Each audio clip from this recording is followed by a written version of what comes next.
Custom Tables, you can create your own custom database tables based off of any pertinent data to your business. Custom Tables are available as an add-on to your ACT subscription. In this video, I want to show you how to create and set up your first custom table. My first table is going to record support contracts that my contacts are going to purchase.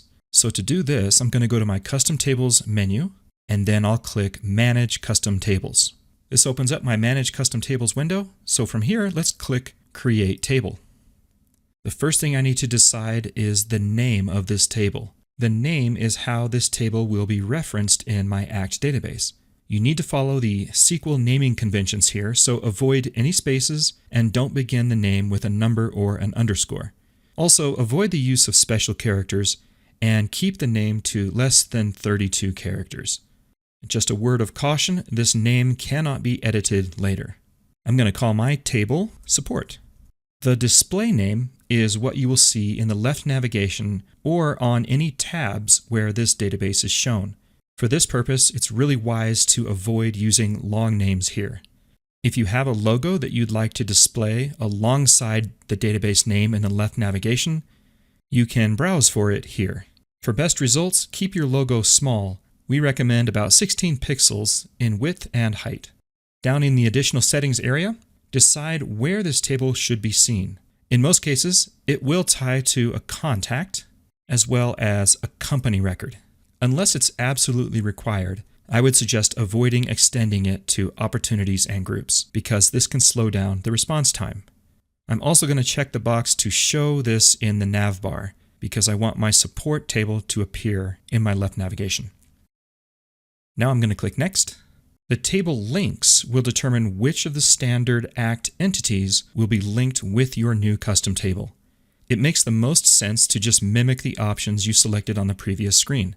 I chose Contacts and Companies. This cannot be changed later once the table has been built. So let's click Next. And now ACT has all the information it needs, so I'm going to click Next to lock this database and begin building this new table. Because this locks the database, that means no other users will have any connection to your database. So I recommend selecting a time when there will be minimal impact to your company when working with custom tables. Okay, my table has been updated successfully. So now I'm going to click Finish. And now my table is ready for use. What I want to do next is set the default columns that should appear during a list view of this table. So down in the additional customization area, I'm going to click Edit Default Columns. And then at the bottom, I'm just going to click this button that says Add Contact Company Columns. Now I'm going to edit this list later on, but for now I like the fields that are displayed here, so I'm going to click Apply.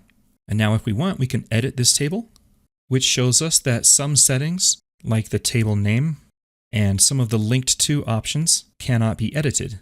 But you can change the display name if you want, as well as the logo, and whether this table should be shown in the nav bar or in individual tabs.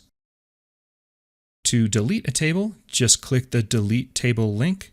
As a warning though, deleting a custom table will delete it from all areas of the program, and any information that you have saved within the custom table will be deleted as well. Now when I close that window, we can see my new support table is ready for use.